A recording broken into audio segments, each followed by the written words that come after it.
Hoy como todos los miércoles, ahorita vemos lo de las copias, hermano, pero aguántame. Hoy como todos los miércoles nos encontramos en su programa Diálogos Ciudadanos y el día de hoy, bueno, vamos a hacer la segunda parte del programa de Prospectiva 2018. Está con nosotros el maestro Horacio Malcampo. ¿Cómo estás, Horacio? ¿Qué tal? Muy bien, muchas gracias. Buenas El tardes. maestro Humberto Ledesma. Muy buenas tardes, aquí acompañándolos. Y está en el sillón, pues, nuestro amigo, el maestro Juan Francisco, que es aquí el interventor de la Secretaría de Comunicación. Ya ven que Facebook está teniendo problemas, perdón, Facebook no, YouTube está teniendo problemas de sonido, así que este programa pues está grabado, ¿no? Tenemos en controles a Iván y pues para abrir boca, como siempre, hablábamos el programa pasado de la escalada de aumentos, ¿no? Estamos ya en un 17% de inflación, según están planteando como uno de los últimos o uno de los años más pesados de la inflación en los últimos 20 años, ¿no? Con una inflación muy galopante y parece que se cumple la idea que se tiene del PRI, ¿no? Que es un partido devaluativo, que es un partido que cada vez que está en el poder asume una postura financiera desorganizada, ¿no?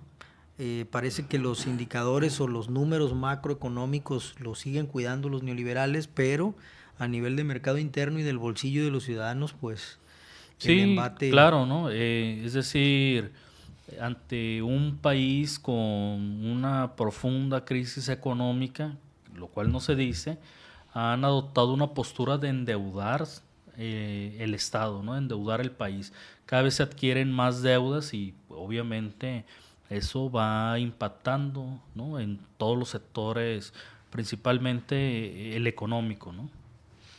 Bueno, pero si estamos viendo la parte financiera, la parte económica, que es la que en un momento determinado guía los procesos de gasto o las condiciones de gasto en otros sectores, por ejemplo, estamos hablando de un sexenio en el que se dividió la Secretaría de Educación Pública, ¿no? Y Cultura, por ejemplo, se abrieron dos secretarías, la Secretaría de Educación, la Secretaría de Cultura, hubo reducción en el presupuesto en educación en cerca de 300,000 millones de pesos, ¿no? Aproximadamente, que fue una de las más golpeadas junto con salud, y sin embargo el proceso de depreciación del valor adquisitivo de la moneda pues sigue siendo galopante, ¿no? Sí, O más del sea, 40% en este sexenio, ¿no? y esto, bueno, pues nos indica claramente que en prospectiva, con unas elecciones a puerta, con los escándalos de corrupción abiertos en todos los sentidos dentro del gobierno, y no estamos hablando nada más de gobernadores priistas, ¿no? También gobernadores panistas, también gobernadores de coalición. Aquí, bueno, en Sinaloa, el caso de Maloba, el caso del secretario de Salud, que como bien decíamos en el programa del 2017, que es lo que valorábamos, pues veíamos cómo ha dejado a deber todavía el gobierno de Quirino Ordaz Coppel con respecto a las investigaciones en estos dos sectores justamente, ¿no? En educación y en salud. Con respecto a los desvíos, ¿no? de fondos, ¿verdad?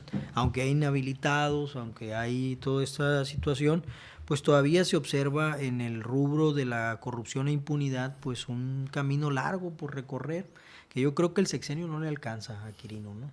Claro. Está más enfocado con este tema del tianguis turístico en Mazatlán y la apertura de nuevos espacios ahí con la remoción, lo que le han hecho al malecón, ¿no? Y todo este conflicto que hay. Pero si nos vamos por partes, como bien dice Jack el Destripador, que es la frase tuya, ¿no? Claro. Vamos a irnos por partes. Vamos por partes. Vámonos por partes. En el rubro económico a nivel nacional, pues estamos hablando de un fin de sexenio, ¿no? En el famoso año de Hidalgo, ¿no? Que prácticamente todo el sexenio ha sido de Hidalgo, Sí. Desastroso, y en términos culturales, en términos de salud, en términos sociales, pues también estamos observando esa misma catástrofe. Sin embargo, siempre existe la oportunidad de generar condiciones favorables cuando se quiere llevar a cabo. Parece que el choque entre el gobierno de Chihuahua y el gobierno federal, encabezado el de Chihuahua con Corral, gobernador por el PAN, frente al gobierno federal y en medio, pues, Beltrones, ¿no? Ujú. Parece ya una novela, nos indica claramente que en el contexto económico habrá pocas condiciones para resolver en este sexenio algo, ¿no? Claro, y lo que pasa es que, como bien lo comentas, este conflicto que sale a la luz por una retención de un apoyo de 700 millones de pesos que el gobierno federal le retuvo al gobierno de Chihuahua, ¿no? Cuando se había firmado este acuerdo, pues ha suscitado unas declaraciones de Javier Corral, ¿no? Javier Corral, que ha sometido a proceso a 15 exfuncionarios del gobierno de César Duarte, ¿no? Y lo cual pues llama mucho la atención, ¿no? Mientras acá se habla de multas o inhabilitar por años, allá ya se está hablando de procesos judiciales, ¿no? En Chihuahua. Sale el candidato priista José Antonio Meade a decir que Javier Corral tortura a los testigos para que declaren en contra del gobierno federal, ¿no? Y eso a 5 meses de las elecciones, bueno, plantea una apertura de escenarios distintos, ¿no? ¿Por qué? Porque sale el nombre de Beltrones, incluso se habla de Luis Videgaray, ¿no? Se habla también de acuerdos con la Secretaría de Educación, con Aurelio Nuño, etcétera, ¿no? Entonces, hay muchos actores o muchos peces gordos que están inmiscuidos en desvíos de dinero, ¿no? Entonces, yo creo que abre un nuevo escenario ahora que están las precampañas y que van a iniciar las campañas a la presidencia y a la senaduría, Es ¿no? un valor agregado el que le da las campañas en este momento. El problema entre el presidencialismo con el gobierno de Chihuahua, ese le da el toque especial, ¿sí? De que Como va a haber mucho más que decir ahí. Y de alguna manera pues va a repercutir ya sea en el candidato oficial, ¿sí? Que ya sabemos quién es. Sí. Ah, sí, se oye bien esa frase. Sí. Ya sabemos quién es. Para que no nos... Para que no sospechamos que... Para evitar censuras. Bueno, no. Pues, en fin, como nosotros no estamos en precampañas, pues no creo que vaya a haber mucho problema, pero es como la cereza en el pastel, ¿tú Sí, crees? No, es no va a ir a haber otras cerecitas por ahí. De hecho van a empezar a salir porque se va a animar la gente. Y hay que recordar pues que los medios también tienen mucho que ver en esto. Bueno, sí, a mí me parece que en términos de comunicación hay un interés de enfocar el conflicto PAN-PRI, ¿no? Enfocar el conflicto PAN-PRI y que la competencia quede ahí en ese bipartidismo, ¿no? Que ahora está en dos grandes bloques, y dejar fuera del debate a Morena, dejar fuera del debate a Andrés Manuel y decir, mira, los que estamos acá peleando somos nosotros, ¿no? Sí. Como que siempre centrar la atención en ese pleito y en el morbo, y en medio de esto pues ir colgando, ¿no? Medallas, ¿no? Tantos hemos metido a la cárcel nosotros, tantos metido tú a la cárcel, ¿no?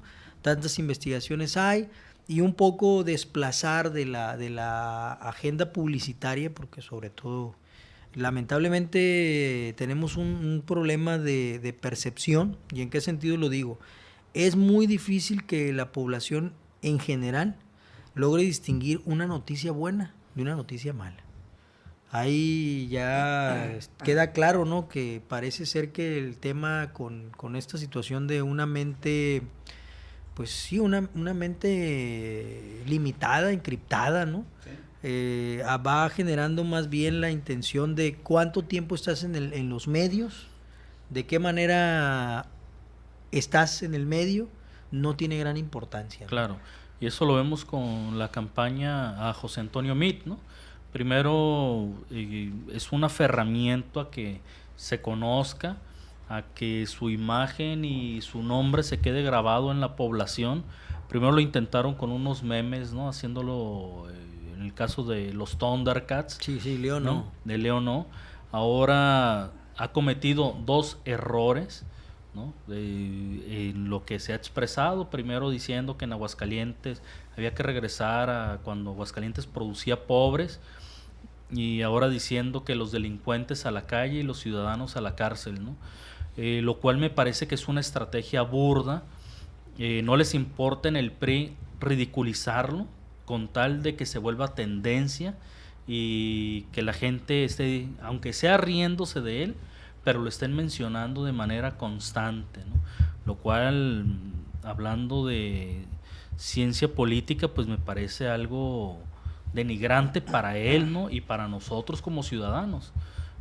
Bueno, es la lógica, y lo decíamos en alguna ocasión aquí, de cómo se sustituye a la política por el marketing político, ¿no? Hay que recordar cómo ganó Bush, o cómo ganó, perdón, Trump. Trump, sí, a base de twitters, ¿no? Y a base de Twitter Y escándalos. y a base de escándalos y de ridiculeces. Sí, sí, esa fue la fórmula, ¿no? Sí. Claro que nosotros ya tuvimos un candidato así, ¿no? Se llama Peña Nieto, Enrique Peña Nieto. Y antes tuvimos Vicente otro, Fox. Vicente Fox, ¿no? Calderón, pues... De alguna manera matizó. Sí, no, fue realmente llegó de una forma más, pudiéramos decirlo, pues un fraude, ¿no? Directamente, sí. O sea, no, ahí el conflicto se dio más en el sentido de una intención de aturdir a la población. Recordemos que fue Fox quien inició este conflicto, de la guerra del narco, y la continuó. Pero Fox Felipe, heredó. No, sí, Fox heredó un conflicto ya abierto, ¿no? Sí. Lo que sí debemos de decir que ¿cómo se llama? Calderón dejó la presidencia, la volvió otra vez a pasar por el mal manejo que tuvo en su política, ya sea en el manejo en el mal manejo que tuvo en la delincuencia, pues en el narcotráfico, no lo supo manejar y claro. llevó a una crisis sí. de seguridad en todo el país. Sí, sí. Pero ahí está el gobernador, ¿no? Anunciando más de 3,000 elementos militares que vienen a reforzar Sinaloa, ¿no? Y la devolución de los drones. Porque no sirvieron las cámaras. No sirvieron, ¿no? Entonces, por un lado aceptan que son incapaces de combatir la delincuencia o no han querido hacerlo, trayendo militares, y por otro lado, con lo de los drones, pues demuestra que hacen compras de pánico o quién sabe cuánto de comisión se lleven, ¿no? Sería interesante saber cuál es el valor real de uno de esos aparatos. Sí. Porque se ve muy alto el gasto para que no bueno, se pierda, y aparte la cantidad de drones que... Recordemos la última nota, ¿no? Sí. Del botón de pánico de don Enrique Peña Nieto. ¿Te refieres a la compra de misiles a Estados Unidos? Bueno, es que si todos tienen un botón, pues también México tiene que tener un botoncito, ¿no? Sí. Entonces, todo el mundo amenaza con el botón, y Peña Nieto, ¿qué? Y además en México esos, ¿qué son? $200 millones, no se pueden gastar en otra cosa, se tendrían que gastar en unos cohetes, unos misiles oxidados que tenía por ahí Estados Unidos, que no pudo colocar en el Medio Oriente. Dijo, bueno, pues México, ¿no? Colombia. Como diríamos aquí, cebados.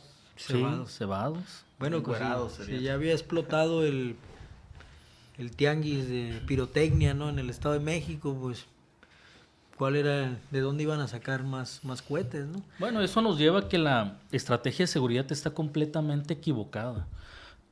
Es decir, lo dijimos la vez pasada, los políticos siguen pensando que con armas, con más ejército, van a poder parar la oleada de crimen, ¿no? Porque no solo estamos hablando del narcotráfico, sino incluso el crimen común ha aumentado, ha ido en escalada, ¿no? Cuando en realidad todo ese dinero que se le está invirtiendo en armamento y en más militares se debería estar invirtiendo en seguridad social, en salud, en educación. Bueno, el gran tema que está en la agenda, que yo creo que lo han puesto para este 2018, no los intereses mexicanos propiamente, sino los intereses extranjeros, es el salario mínimo, ¿no? O sea, a ver, seguridad social, a ver esto, y tiene mucho que ver con la propuesta absurda, ¿no? que tienen algunos partidos, sobre todo esto del salario universal, ¿no?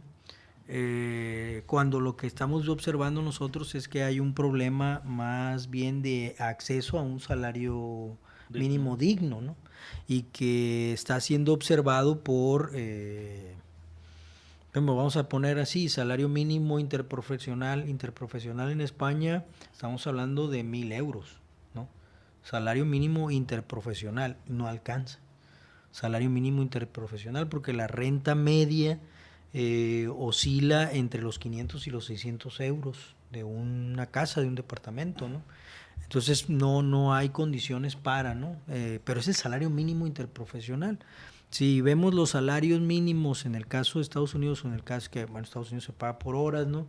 Y vemos el caso de Canadá. Sin embargo, una de las grandes banderas del movimiento sindicalista norteamericano son $20 la hora, porque estaba en este momento a $8, $9. Sí. Y están planteando $20 la hora, ¿no? Es que es la gran demanda del sindicalismo norteamericano. Entonces, el cascabel al gato está puesto, porque ya habla Naya de que es necesario, candidato de México al frente, ¿no? Que es necesario un salario universal. Está hablando también de que el salario mínimo tiene problemas, que hay que repensarlo. Andrés Manuel López Obrador está en la misma lógica. Mitt no he escuchado que opine sobre esto. Creo que opinó sobre el impuesto, el YETU, el impuesto a las gasolinas, y dijo se va a seguir cobrando porque se paga en muchos países, ¿no? Pero no dice que se paga en muchos países que no son petroleros. O sea, se paga en muchos países que no son petroleros. Sí, el gran problema con México es que dejó de producir gasolina, ¿no?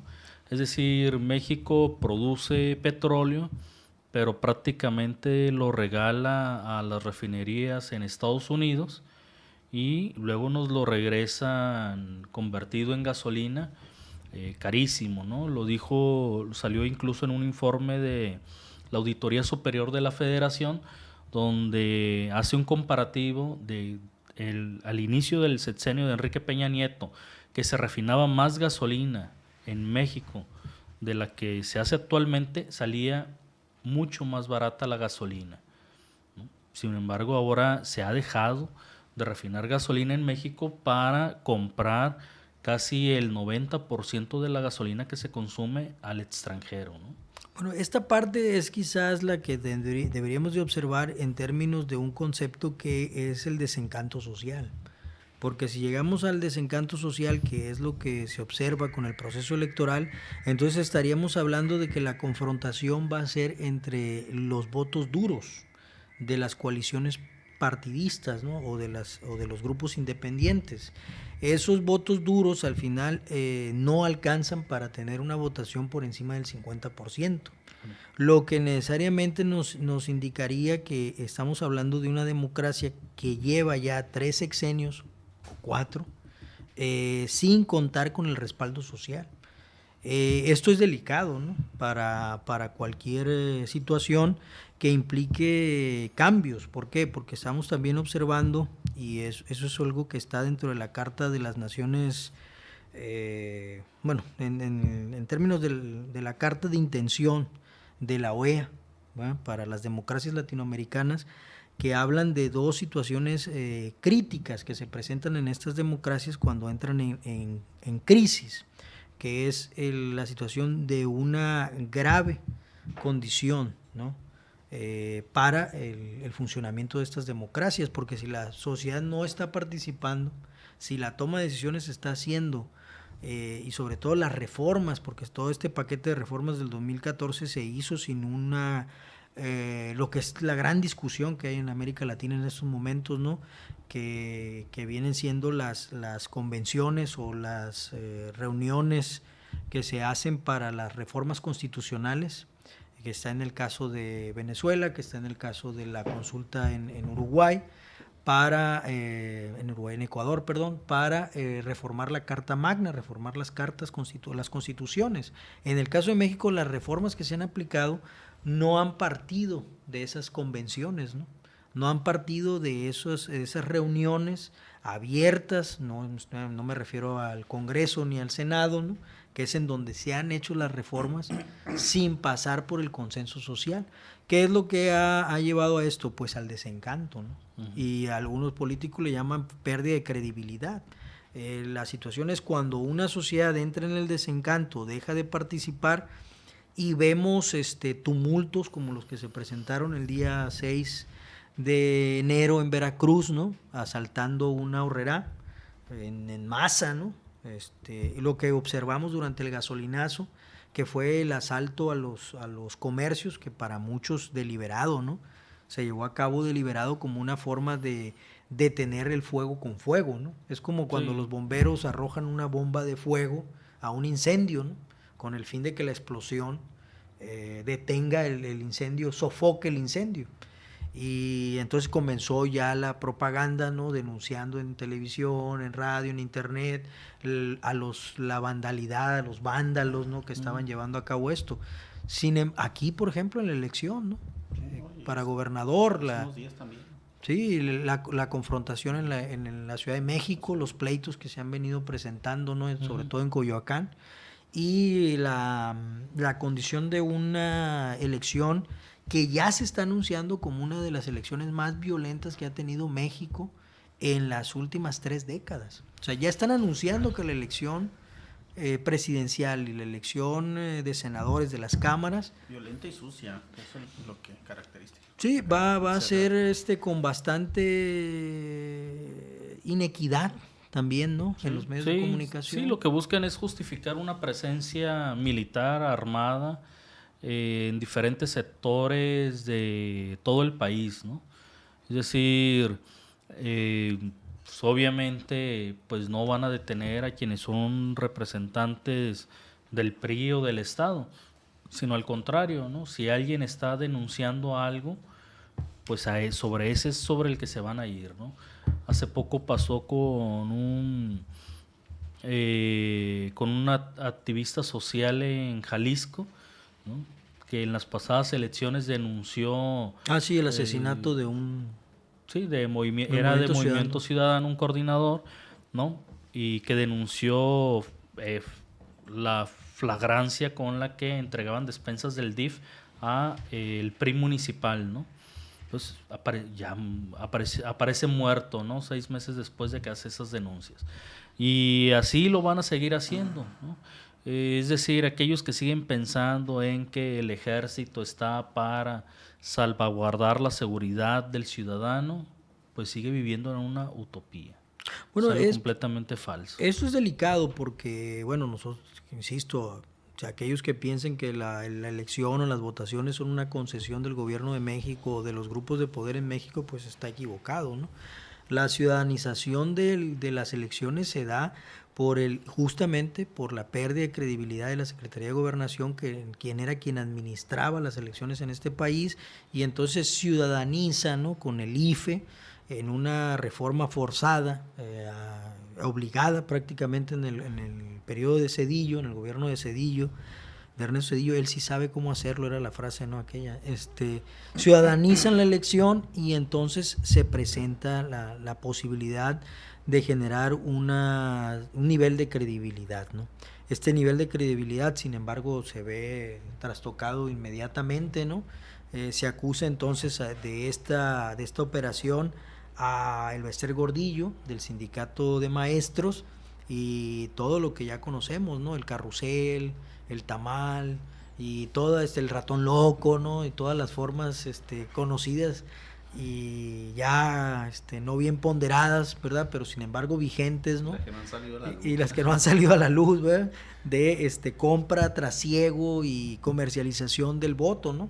Que hoy, bueno, con la aprobación... Bajo toda la impunidad. Sí, bajo la impunidad que nosotros hemos en varias ocasiones observado, ¿no? Pero también vemos sobres Manilas, ¿no? Una institución que tiene que ser juez, que no da mucho por donde pueda actuar, ¿sí? Son los mismos. El Tribunal Federal. El Tribunal, el INE, el IFE, ¿cuántas veces le han cambiado el nombre por lo mismo? Sí, pues Para ver si ahora sí le dan credibilidad. Es que el gatopardismo en las instituciones mexicanas se ha presentado cada sexenio. Cambiamos el nombre de todas las instituciones y los logos. Para ver si a la gente se le olvida. Para ver, y para promover directamente el olvido de la ciudadanía, ¿no? Pero, sin embargo, vuelvo a insistir, el voto no es una concesión del poder. Y la historia nos dice, la historia que se escribió en el Estado de México ahora sí, con el triunfo del PRI. Entonces, ¿cómo le dan el triunfo a una persona que tuvo muchos problemas pues de credibilidad en el conteo de los votos, en cómo se hizo la misma propaganda, mucho fraude? Sí. No, las cabezas de cerdo que aventaron. El dinero que se gastó, o sea, y no hubo, que ahí estaban las evidencias, pero que en realidad pues no las consideraron como faltas graves, se suponía. Sobre todo el voto naranja, el voto rosa, ¿no? El voto rosa, sí, las tarjetas. Sí, que el TRIFE ya determinó que para las próximas elecciones va a ser legal, ¿no? Pero va a ser legal prometer algo que no vas a cumplir. Sí. O sea, esas tarjetas quedaron sin efecto. Si por supuesto tú vas a poder dar las tarjetas que alcancen. Sí, ¿no? Y tenemos algunos magos, como el caso del precandidato del PRI, que no ha reportado ni un solo ingreso, pero ha reportado 3 millones de gastos. Entonces, vamos a tener esa dinámica. Ya sabemos que para nadie es un secreto, el PRI compra las voluntades y compra los votos porque es el partido que tiene más gobernadores y saca el dinero no de su bolsillo, sino del bolsillo de cada uno de nosotros, del bolsillo del erario público. Ese dinero, ¿no?, que tendría que irse para salud, educación, cultura, se termina yendo a unas elecciones. El caso más claro pues es el de Javier Duarte, con las quimioterapias falsas, con el desvío a la Universidad Veracruzana, y etcétera, etcétera, ¿no? Un montón de situaciones y condiciones. Entonces, el panorama para este año, al menos de aquí al día de las elecciones, pues no pinta sencillo. No, es que pinta complicado, pero como siempre, la elección es un espacio para reflexionar, para analizar, para generar estas condiciones que nos permitan, uno, pues no caer en el desencanto, ¿no? Sí, porque claro, caer en el desencanto es no invitar a la gente a votar, claro, ¿no? Eso no, porque entonces estamos cayendo en una idea de que la democracia es una concesión de la clase que ellos se asumen, ¿no?, como una clase aparte, ¿verdad? Pero en los hechos no es así. Hay un estudio que ustedes pueden seguir de Michael Moore, este documentalista norteamericano que ha sido muy, muy atacado, ¿no?, por la derecha norteamericana, pero saca a la luz él una serie de estudios de Wall Street, saca una serie de estudios de las bolsas de valores, sobre todo de la bolsa de valores norteamericana y de la reserva norteamericana, que plantea que el gran peligro para los grupos financieros es el voto. El mayor de los peligros para los grupos financieros es el voto, porque el voto es una variable que no pueden proyectar. O sea, insisten pues a través de los sondeos, insisten a través de los precandidatos, del control de las precandidaturas, ¿no?, que la gente va a tomar una decisión en tal o cual sentido orientando la votación, pero es una variable que sigue suelta, y esa variable que sigue suelta es producto de la voluntad popular, ¿no? Ahora, si la voluntad popular, lo más que pueden llegar a hacer es romper la voluntad popular a través de que la gente no vaya a votar. Entonces, por eso asumo yo la necesidad de romper el desencanto, de invitar a que se entienda que en el caso de México, en el caso de la democracia en general en el mundo, ¿no?, no es una concesión. No es una concesión, es un requerimiento basado en una fórmula para controlar las explosiones sociales.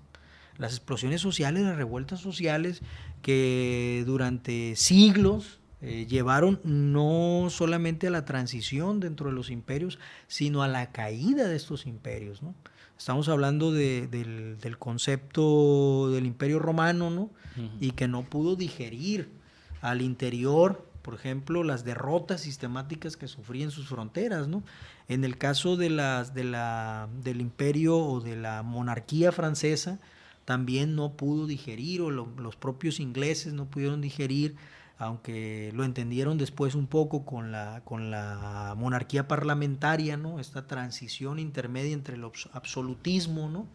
Que planteaba en esta frase, ¿no? De Luis XVI, ¿no? El Estado soy yo, ¿ah? En este monarca, pues, ¿no? Sí.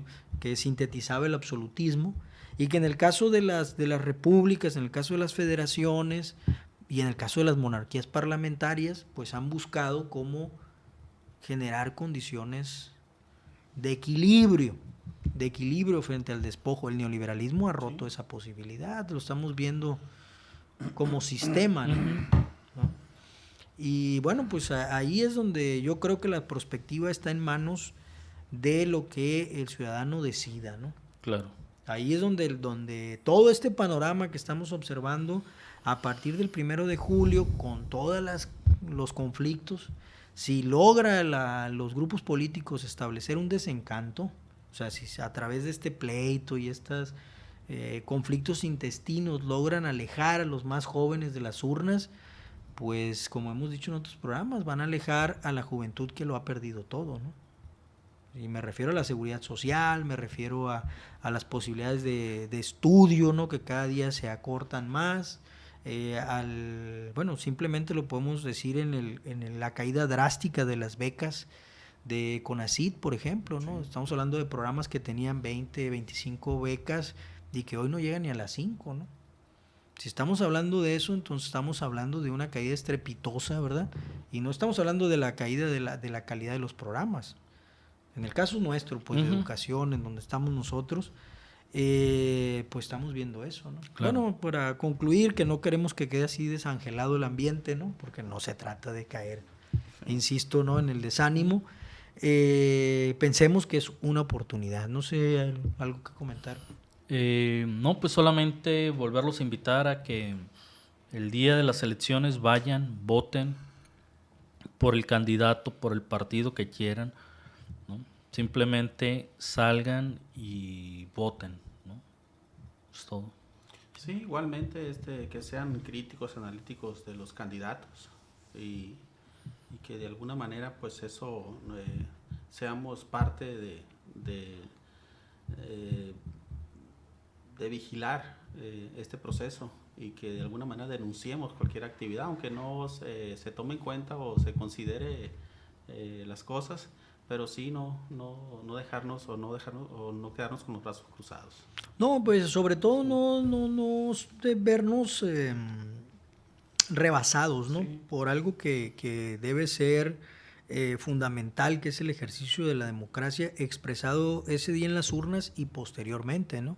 O sea, el ejercicio de la consolidación de una democracia que todavía no es de ciudadanos, lo habíamos comentado aquí también, ¿no? Sí. Yo creo que ese va a ser el próximo programa. Hablaríamos de la consolidación de la ciudadanía y pues cómo se ha perdido esa oportunidad en este marco neoliberal, ¿no? Del que se habla tanto de ciudadanía, de ciudadanización, y sin embargo la democracia mexicana todavía no logra avanzar hacia ese momento, ¿no? Que lo observamos, por ejemplo, perdón, pero hay que decirlo así, es el ejemplo más cercano, ¿no? Pues los votantes, los ciudadanos, que en realidad la Constitución española le dice súbditos, ¿no? Los ciudadanos catalanes, ¿no? Y su afán, ¿no? Su terquedad por ir a votar a pesar de todas las cosas, ¿no? Bueno, pues esperemos que sea así. Con esto concluimos su programa Diálogos Ciudadanos. Agradecemos a los compañeros. Hasta pronto. Allá en Controles y por supuesto aquí al sillón rojo, ¿no? Nos vemos el próximo. Hasta luego.